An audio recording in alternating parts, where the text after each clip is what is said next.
Halo majikan, kembali lagi di teman cerita nih di awal tahun ya. Buat kalian misalkan baru gabung gitu kan, baru nonton channel kita, kenalin, namaku adalah Hirotada yang akan menjadi babu kalian. Buat konten-kontennya untuk kali ini itu kalau nggak misteri namanya teman cerita, atau kriminal berita viral yang namanya Mr. Stings. Dan untuk jadwal uploadnya, Allahualam. Maksudnya BMKG pun juga tidak bisa memprediksi kapan kita upload. Karena banyak faktor, gengs. Entahlah internet lemot, kagak bisa ngupload. Atau kerjaan kita di kantor lagi banyak-banyaknya, soalnya kita juga masih ngantor begitu. Atau emang kagak mood aja. Jadi mohon dimaklumi ya majikannya. Yang semuanya itu kan adalah takdir. Jadi kita menunggu takdir aja dari Tuhan Yang Maha Esa untuk bisa kita upload. Ya makanya klik tombol subscribe di bawah sama nyalain notifikasinya juga biar kalau ada video baru langsung tahu. Nah, di teman cerita kali ini kita mau disclaimer dulu karena sepertinya ceritanya agak cukup dewasa. Yang kalau di film-film mungkin rankingnya tuh 18 plus kali ya. Tapi bukan gimana-gimana karena di sini tentang cerita atau seluk-beluk dunia pernikahan, gengs. Ada pembahasan mengenai part suami istri begitulah. Tapi tenang aja, semua kita perhalus kok. Namun ngasih tahu aja kan di awal nih daripada ntar kaget-kaget. Yang mana cerita hari ini tuh dialami sama Kak Eca namanya. Yang awalnya semua pengalamannya itu dia sempat bagikan di akun TikTok pribadinya @ecasusiami dan udah ditonton lebih dari 11 juta lah, ibu buset ya. Sampai FYI terus waktu itu tentang pengantin setan diundang juga tuh di berbagai podcast termasuk RJ5. Tapi katanya Kak Eca ini ada updatean lagi baru-baru ini. Yang pokoknya mah ini gua rangkumin ya ceritanya dari awal sampai terbarunya. Kenapa sih nih si Kak Eca nih? Nah, seingat si Kak Eca, apa yang dialaminya itu tuh bermula di sekitar tahun 2008. Pas dia tuh masih SMA. Waktu itu dia pacaran sama anggota OSIS bernama Ariel yang menjabat sebagai wakil ketua OSIS. Dan seperti remaja kebanyakan, Eca sama Ariel ini tuh biasa menghabiskan waktu bareng buat apa nonton, makan, jalan-jalan gitu kan kalau habis pulang sekolah ataupun weekend. Nah, suatu hari pas Eca pulang ke rumah tuh abis mereka ngedate, dia bebersihkan, mandi, ganti baju tidur gitu kan, sholat terus tidur. Yang mana kalau Eca bobo nih dia suka pakainya yang pendek-pendek biar adem gitu, gerah habisnya mungkin ya. Kalau kita kan piyama gitu yang tertutup walaupun agak kebuka sendiri begini ya. Ya Allah, habis udah kagak ada kancingnya, mohon maaf ya. Kagak ada nafsu juga. Cuman kalau Eca katanya sukanya pakai tank top kebuka-kebuka begitu, celananya pendek, hot pants. Ya udah pas malam dia mimpi tuh ya. Ceritanya waktu itu tuh dia bukan berhaya ya, mimpi gitu namanya ya. Ada di Taman Bunga sore-sore tuh macam sinetron FTV yang syutingnya di Taman Bunga Cibubur kali ya. Tahu-tahu di situ dia disamperin tuh sama cowok ganteng katanya. Kulitnya putih, postur tubuhnya tinggi, bagus, charming banget. Mungkin kayak opa-opa Korea kali, kebanyakan nonton Korea nih kayaknya kayak Eca nih. Walaupun dia udah punya pacar kan Ariel tadi tuh, tapi pas didatengin sama orang yang mirip artis, siapa juga yang nggak dakdikduk. Tapi Ecanya ini nggak kenal sama sosok cowok ganteng ini, nggak pernah lihat sebelumnya, bukan kayak di TV ini siapa gitu, nggak pernah lihat. Namun di mimpi tersebut tuh mereka cuma saling tatap-tatapan, senyum-senyuman gitu kan, dan akhirnya pegangan tangan, gandengan, gengs jalan bareng di taman itu tanpa adanya dialog apapun. Udah mimpinya mah begitu doang, sederhana tapi katanya membekas di pikirannya Eca gitu, karena pas bangun jadi kepikiran, tadi cowoknya ganteng banget ya. Nah, beberapa hari kemudian ternyata Eca mimpi lagi. Kali ini tapi mimpinya beda, gengs, dimana dia dibawa ke sebuah rumah besar gitu kan, sama ada cowok ganteng lain. Jadi bukan cowok yang tadi di Taman Bunga yang awal itu ya, beda. Namun sama-sama nggak kenal nih si Eca nih, nggak pernah ngeliat si cowok yang kedua ini. So cantik kali ya dideketin dua cowok ganteng begitu. Kalau komen-komen julid begitu ya. Bercanda ya Kak Eca ya. Nah, sama si cowok yang kedua ini, Eca diajak ke sebuah rumah gede tadi kan tuh. Dan di sana mereka kiss bareng. Astagfirullah, mimpi basah loh. Habis itu Eca bangun kan dan merasa berbunga-bunga, menganggap barusan itu mimpi yang indah. Dari situ besok-besoknya lagi, Eca mulai suka mimpi terus tuh ketemu sama cowok ganteng yang beda-beda. Tuh kan berasa cantik ya. Baca doa makanya sebelum tidur yuk. Ya cuma katanya mimpinya sih nggak tiap hari waktu itu, namun lumayan intens. Dan mimpinya juga berbeda-beda. Kadang di tempat terbuka kayak di taman tuh, kadang di tempat tertutup kayak di rumah. Namun semua area yang dimimpiin sama Eca adalah tempat-tempat yang asing buat Eca. Nggak pernah maksudnya Eca kesana-sana di dunia nyata. Eca sih mengakunya kalau setiap dia lagi mimpi sama cowok ganteng itu, dia sangat menikmati. Kata gua mah ya, istighfar lu ke Eca, kata gua mah nih ya. Sing eling kalau kata emak gua. Bener-bener anak perempuan hayalannya. Nah dari situ, setelah Eca inget-inget lagi nih, entah ada korelasinya atau tidak, setelah sering mimpiin cogan-cogan tadi tuh, Eca mulai nggak teratur datang bulannya. Dan dia juga jadi sering berantem sama pacarnya si Ariel, bukan Noah, bukan Tatum, cakep, bukan pantun.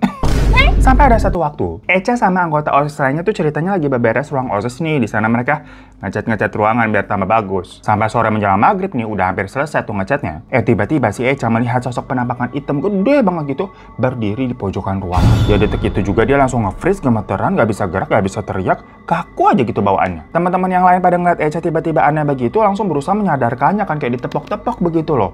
Dan Ariel langsung disuruh nganterin Echa pulang. Sawan tuh sawan. Ya pokoknya itu adalah pertama kalinya Echa melihat sosok hantu, geng. Sebelum-sebelumnya mah nggak pernah, dari kecil mah nggak pernah lihat apa-apa. Sampai gongnya nih pas Echa kelas 3 SMA, dia itu untuk pertama kali yang mengalami yang namanya mimpi basah. Mimpiku, mimpi manis di dalam dunia hanyalah engkau yang ku cinta. Mimpiku, mimpi manis. Dulu ada sinetronnya tuh ya, Dewi Persik di SCTV. Lah tahu-tahuan aja kita, udah skip aja nih ya. Kalian juga udah tahu kan maksudnya mimpi-mimpi begitu. Nah makanya dari tadi kita di awal kan bilang nih 18+. Bener-bener nih Kak Echa, lu abis nonton apaan sih? Pasti nonton Squid Game versi lain ya. Ya pokoknya ya, namanya juga pertama kali. Dia kaget lah, tahu-tahu kok bisa mimpi begitu. Dan pas paginya ke sekolah, di kelas si Echa ini masih ngawang tuh pikirannya tuh. Memikirkan mimpi yang semalam. Jadi kayak kemana-mana gitu loh pikirannya. Sampai tahu-tahu kok dia nggak sadar. Habis lah kata teman-teman sekelasnya, Echa ini sempat ngejambak teman sebangkunya tanpa sebab macam orang kesurupan. Dan hal itu menular ke beberapa siswa lainnya sampai-sampai akhirnya terjadi tuh namanya kesurupan massal. Bahkan ada yang mau sampai luncat katanya di lantai 2. Ya jadi chaos mendadak lah sampai akhirnya si Echa sadar nih, tapi dia nggak inget apa-apa. Dan malamnya Echa mimpi lagi. Karena semenjak itu, mimpi basahnya tuh semakin sering, geng. Seminggu bisa 2-3 kali. Dan hal itu berlanjut terus sampai Echa masuk kuliah. Namun selama kejadian ini, Echa nggak pernah cerita ke siapa-siapa. Ya karena katanya dia malu menceritakan hal seperti ini. Dia juga masih bingung apakah hal yang dialaminya ini tuh wajar atau tidak. Pokoknya mikirnya, ya mungkin ini karena dia telah menjadi perempuan dewasa kali ya. Ya cuma ya itu salahnya kan dia nggak sharing ataupun curhat ke orang lain gitu. Semuanya dia pikirin sendiri aja, mengasumsikan semuanya sendiri. Pelajaran ini ya gengs ya. Kalian kalau misalkan mengalami sesuatu yang aneh, yang mungkin ada sesuatu badan kita yang nggak enak, dikira sakit, ataupun hal-hal seperti ini, ya minimal cerita biar bisa dapat second opinion. Syukur-syukur kalian ceritanya ke yang benar gitu, yang psikolog medis gitu kan, untuk mendapatkan penanganan mungkin. Jangan lu pikirin asumsi sendiri terus nge-googling aja begitu cocok lagi. Kadang suka aneh-aneh habisnya keluarnya. Lanjut ya, sampai suatu hari Echa ini mengalami mimpi yang cukup berbeda dari biasanya, di mana dia datang ke sebuah acara pernikahan yang di sana udah banyak tamu undangan yang datang. Namun lagi-lagi Echa nggak ada yang kenal sama orang yang ada di sana, dan di atas pelaminannya pun kosong, maksudnya nggak ada calon pengantinnya juga. Ya ini acara apa sih, pernikahan tapi kok kagak ada pengantinnya. Nah pas Echa lagi duduk-duduk di bangku tamu itu, tiba-tiba dia disamperin nih sama ada cogan lain gitu. Pokoknya ini cogannya beda-beda dari mimpi-mimpi sebelumnya ya. Berasa dikerubutin kumbang kali lu. Kumbang gak usah nyanyi ya. Lama kita nyanyi mulu. Di sana pokoknya mereka cuma saling tatap-tatapan, saling senyum aja. Terus ya udah Echa kebangun tuh dari mimpinya. Habis dari mimpi begitu, udah nggak terjadi apa-apa lagi nih sama hidupnya Echa. Bye-bye aja. Long short story ini di tahun 2013, sewaktu Echa lagi hektik-hektiknya tuh nyusun tugas akhir skripsian ya. Entah kenapa dia tuh katanya nggak bisa begadang, gengs. Bukan ngantuk atau gimana ya, karena selalu ada gangguannya. Jadi misalkan kalau udah lewat dari jam 12 tuh, dia sering dengar ada suara cewek nangis. Yang kalau udah dengar begitu, ya mendingan cepet-cepet tidur aja lah karena kagak berani. Walaupun sebenarnya dia juga nggak pernah dilihatin secara langsung sih wujud penampakan dari suara-suara tersebut. Cuma ya malas aja lah, suasana langsung bikin merinding dan gak bisa konsen ngerjain tugas, mendingan tidur gitu kan, mimpiin cogan-cogan. Sampai akhirnya Echa lulus kuliah nih, terus dia kerja dan dilamar sama Ariel. Jadi pacarannya mah sebenarnya langgeng gak menikah. Ariel tuh setia. Tapi waktu menjelang pernikahannya, banyak banget cobaan yang membuat mereka berdua ini sering ribut. Cuma ya orang-orang sekitar kan bilangnya, udahlah itu biasa, namanya orang mau nikah pasti ada cobaan pernikahan. Ya akhirnya ya udahlah, dikuat-kuatin sama mereka, dan sampai September 2014 acara pernikahannya pun berlangsung. Yang syukurnya mereka bisa lalui dengan lancar. Udah sah menjadi suami istri. Sah.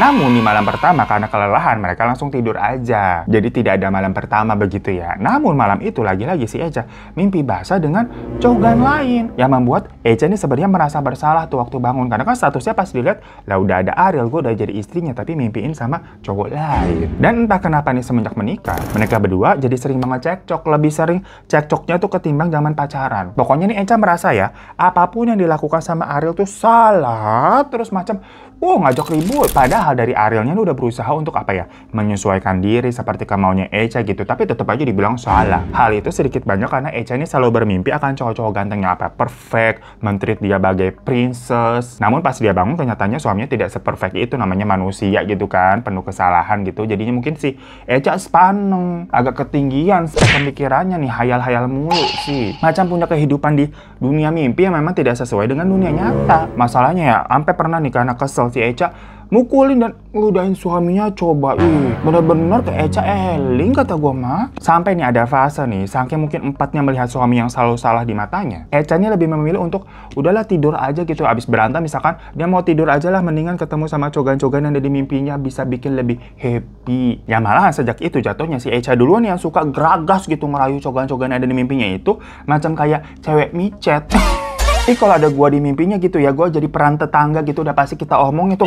Lihat Jeng, si Echa tuh, udah punya suami baik-baik begitu kan, pengantin baru malah berdua sama cowok lain. Bener-bener tuh, jangan-jangan itu aplikasi micet dia tuh punyanya tuh. Jualan tuh Jeng di micet.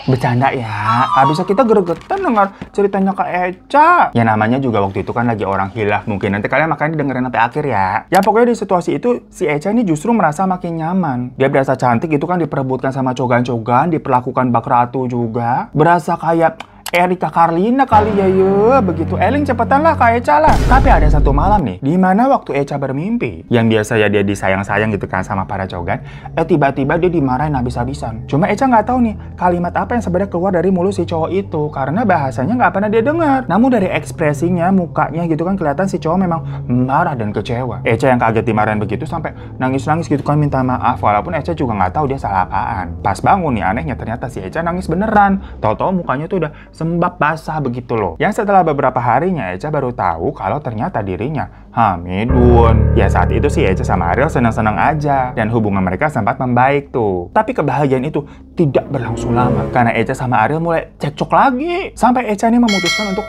balik ke rumah orang tuanya. Pisah ranjang tuh mereka berdua tuh. Namun anehnya selama pisah itu, Echa ini justru merasa lebih happy. Dia nggak emosian karena nggak setiap hari ngeliat Ariel gitu ya. Dan seneng gitu menjalani kehamilannya sendirian. Dan pas lagi menikmati semua itu, si Echa ini nggak sengaja ngeliat status media sosial suaminya gitu yang nulis kata-kata puitis di Instastory. Nah di situ insting Echa ini sebagai perempuan mikir, kayaknya nggak beres nih. Langsung ditanya tuh ke suaminya tuh, ini puisi buat siapa? Kok rangkaian kata-katanya jelas banget gak ada hubungannya sama keadaan kita saat ini. Kamu selingkuh ya? Karena ditembak begitu nih, akhirnya Ariel jujur. Iya maaf, aku lagi deket sama cewek lain, tapi sumpah itu baru sebatas temen ngobrol doang. Katanya si Ariel begitulah. Arielnya juga hilaf. Di situ Echa merasa kecewa dan marah banget. Bisa-bisanya dia berpikir kayak gue lagi hamil gitu kan. Hubungan rumah tangga mereka juga lagi nggak bagus. Bukannya Ariel nih berusaha jemput dia lagi tuh, maksudnya jemput Echa di rumah orang tuanya gitu kan, tapi malah ngode-ngode cewek lain, cewek micet jangan tuh.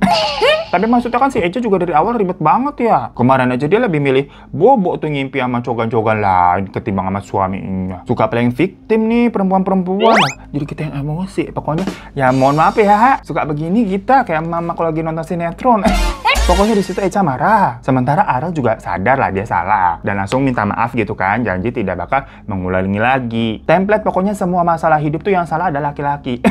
Tapi Echa nih yang merasa udah kecewa, gak gampang langsung maafin gitu aja. Ditambah waktu tidur lagi-lagi, ya dia bermimpi nih ketemu sama cogan-cogan dan ditenangin gitu kan. Lah mending sama cogan aja lah, udah lebih good looking gitu kan, lebih mengerti aku pula. Sampai saat Echa udah mau lahiran nih, Ariel nih mencoba untuk rujuk lagi. Di situ Echa mikir nih dengan pertimbangan kalau anak mereka lahir, masa bapak ibunya pisah sendiri-sendiri. Ya akhirnya setelah kelahiran anak pertamanya, mereka membuka lembaran baru lagi tuh, dimana anaknya diberi nama Muhammad Al Rafaeza, atau dipanggilnya Baby Al begitu ya. Itu anaknya Echa apa anaknya Bunda Maya? Dan supaya dapat suasana bagus, Echa sama Ariel ini nyari kontrakan baru biar vibes-nya ya enak begitu ya kan, memulai lembaran baru. Dapat nih mereka di sebuah komplek perumahan yang baru dibangun, gengs. Tapi karena baru, tetangga depan, kanan, kiri, sama belakang tuh masih kosong, belum ada yang nempatin. Pas awal-awal kepindahannya tuh, usia Baby Al waktu itu masih 3 bulan. Di rumah baru, Baby Al rewel, terus nangis, cranky, tantrum.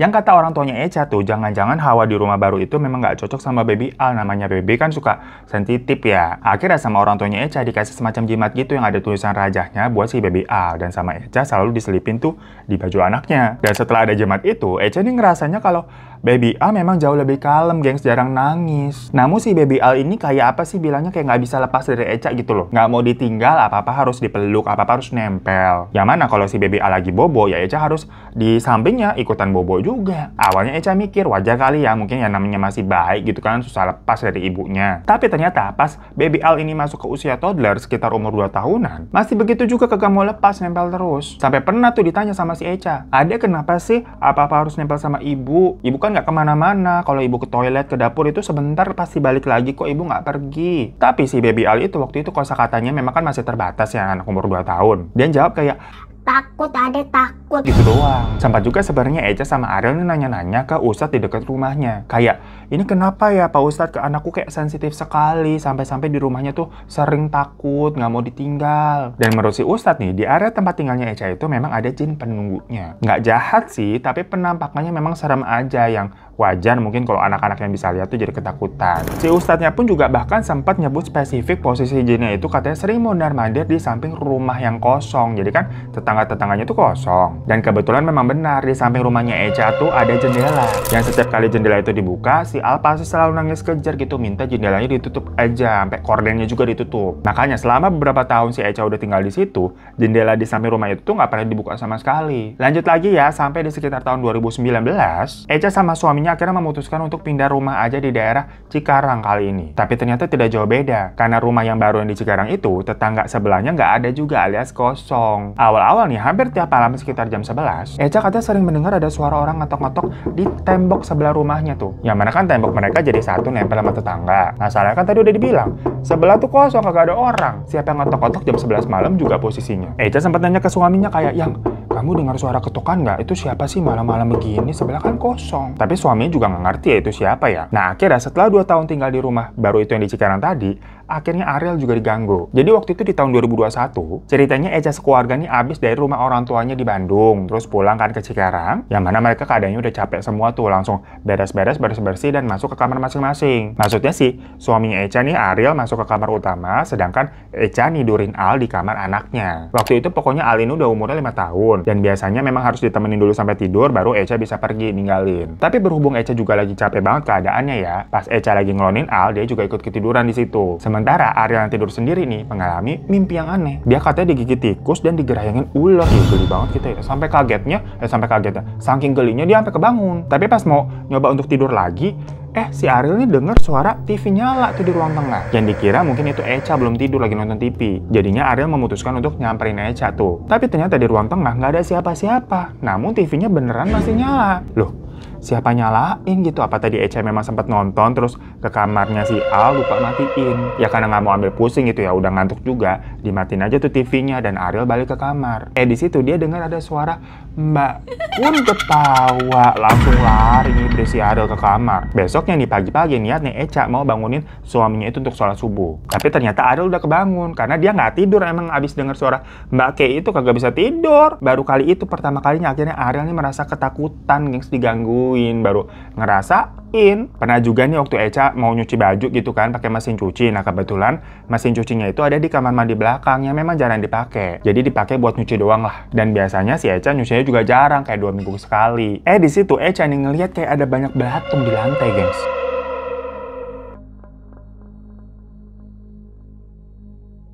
Dia manggil suaminya tuh buat bersihin. Yang waktu itu dikira mungkin karena kamar mandi kali ya, kan emang ada suka hewan-hewan aneh-aneh begitu, kecoa, cacing segala macam, apalagi jarang dipakai. Ya udah dibersihin. Tapi ternyata teror belatung itu terus-terusan terjadi, padahal udah dibersihin terus. Dan kali ini munculnya nggak cuma di kamar mandi, sampai tiba-tiba ada di ruang TV, ruang tamu gitu, banyak. Selama 2 hari pokoknya Echa sama suaminya tuh dapat teror belatung kayak begitu. Yang menurut mereka ini kayak nggak wajar.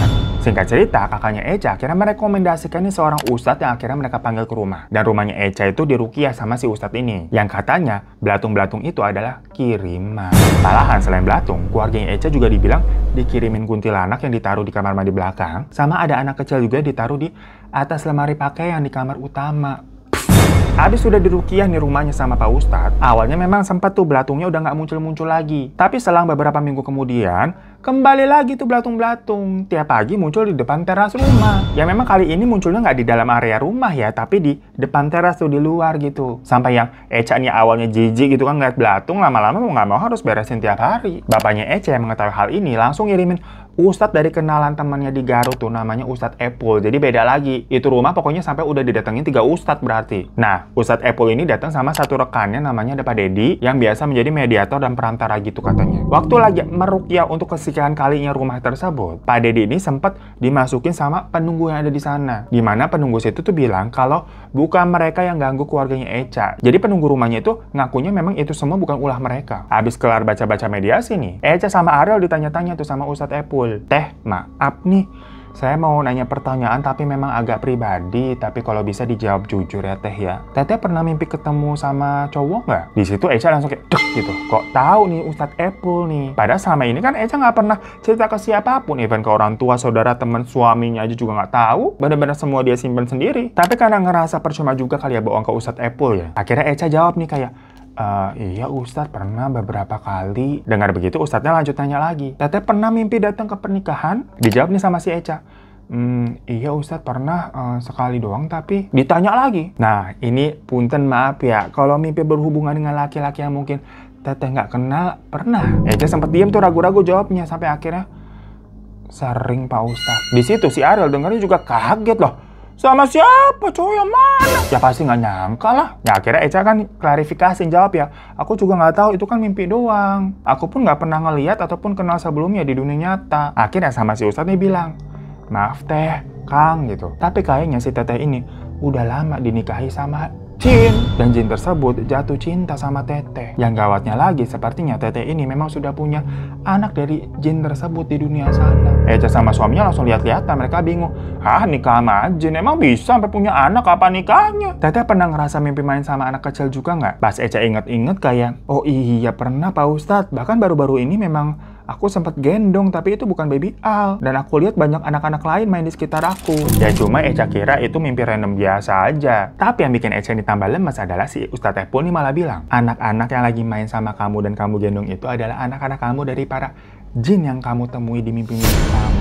Yang saya lihat sepertinya ada 7-8 anak. Dengar penjelasan Ustadz Epul begitu, Eca lemes banget. Kayak masa iya? Ya akhirnya Ustadz Epul nih bilang untuk meruqyah Eca biar terlepas dari jin tersebut. Yang nggak tahu kenapa di situ Eca merasa sedih banget. Kayak orang patah hati gitu. Sampai si Eca nangis tapi bukan karena kesakitan. Macam kayak orang nangis galau habis putus. Padahal dia katanya nggak tahu kenapa bisa begitu. Ustadz Epul yang melihat gelagat Eca seperti itu nangkapnya si Eca ini masih berat mungkin ngelepas jin tersebut. Daripada Eca ini tiba-tiba berubah pikiran, terus jinnya juga nggak mau makin lepas. Akhirnya Ustadznya bilang kayak, Kang Ariel, ini si Teteh sepertinya masih berat buat melepas. Jadi Kang Ariel aja yang putuskan ikatannya. Akan pegang tangannya Teteh sambil bilang, Teteh udah jadi istri saya, udah bahagia sama saya, jangan ganggu kita. Yang menurut Ustadz Epul nih, kalimat tersebut semacam ikrar untuk memutuskan ikatan Eca dengan jin tersebut. Yang setelah ngomong begitu, Eca disuruh minum air yang memang sudah didoakan. Yang awalnya tadi Eca sampai nangis sesenggukan, gak tahu kenapa abis semua selesai nih badannya berasa menjadi enteng, terus hatinya juga pelong. Nah setelah pembersihan itu, barulah kebuka semuanya. Kenapa selama 2 tahun awal pernikahan, Eca sama suaminya sering banget cekcok bukan karena hal-hal berat, tapi cuma kayak sepele-sepelean aja. Yang menurut Ustadz Epul, penyebabnya itu adalah jin yang sering disebut dengan jin dasim atau jin perusak rumah tangga yang memang sudah jatuh cinta sama Eca dan cemburu dengan Ariel. By the way, dulu kita juga pernah ya membahas mengenai cerita yang ada jin dasimnya tuh. Ya pokoknya cogan-cogan yang ada di mimpinya Eca itu adalah jin dasim yang beda-beda geng. Sampai Eca ini punya banyak anak dari masing-masing jin tersebut. Tapi kalau dari POV-nya Eca, ya dia nggak nyangka kalau itu semua adalah jin gitu loh, sampai bisa punya anak. Kirain itu cuma mimpi random doang. Namanya mimpi kan suka aneh-aneh memang ya. Dari situ Eca banyak minta maaf ke suaminya. Apalagi waktu dulu kan dia sempat marah-marah nggak jelas sampai lepas kontrol tuh. Untungnya Ariel tetap mau menerima Eca baik. Tuh banyak-banyak bersyukur Mbak Eca, subhanallah punya suami sabar begitu. Rezeki tuh kalau punya suami yang bisa pengertian dan hatinya seluas rumah Just No Limit. Gede banget rumahnya. Ya buat teman-teman juga yang misalkan suka mimpi yang aneh-aneh begitu, makanya tadi sebelum tidur baca doa dulu. Dan kalau memang sudah dirasa ada sesuatu yang aneh, jangan dipendam sendiri. Misalkan nggak enak gitu cerita sama orang tua, sama teman orang terdekat, ya coba cerita, minta bantuan ke psikolog mungkin. Untuk second opinion, apakah hal yang kita alami ini wajar atau tidak? Yang memang nanti kalau dari segi medis dianggap itu di luar nalar, nggak bisa dijelaskan juga dengan dunia medis gitu, baru bisa mencari pertolongan lain lebih spiritual misalkan. Jadi intinya mah, jangan cuma mengandalkan asumsi pikiran pribadi aja. Kalau dibantu dari segi medis terus ditambah lagi spiritual secara bebarengan kan pasti hasilnya juga akan lebih baik. Jadi kita tetap berusaha gitu kan, tetap ikhtiar tapi berserah juga minta tolong kepada Sang Pencipta. Abis ternyata ya update dari Mbak Eca, kisah seperti ini katanya lumayan relate sama banyak orang karena dia dapat banyak DM sama email terutama daripada ciwi-ciwi nih yang ngalamin hal serupa. Ya makanya kalian tadi tuh kalau merasa ada hal-hal aneh macam mimpi berulang yang nggak wajar gitu, bisa minta bantuan ke medis dan perkencang ibadah juga gitu loh secara bersamaan. Nah tapi ya berangkat dari fenomena ini,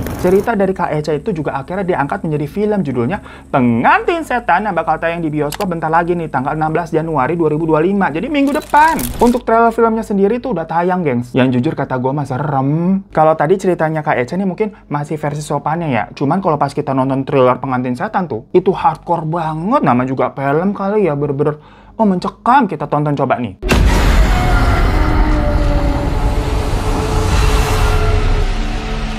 Nikah 3 tahun kerjaannya ribut terus. Males pulang karena takut merasa gagal jadi suami. Membuka diri kepada istri itu bukan berarti kita itu lemah.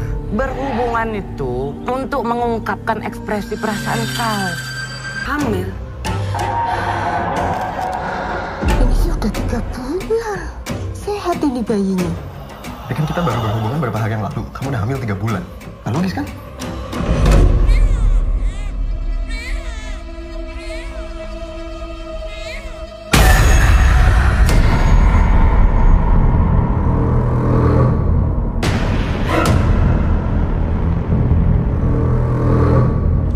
Dasim paling suka mempengaruhi perempuan yang sudah berumah tangga.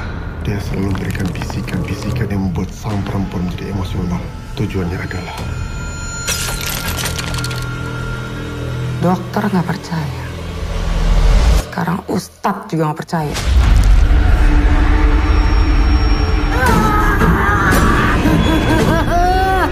Soal geberat dinas, balik dinas.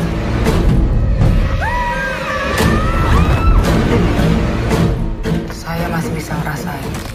Ada janin yang bergerak di perut saya.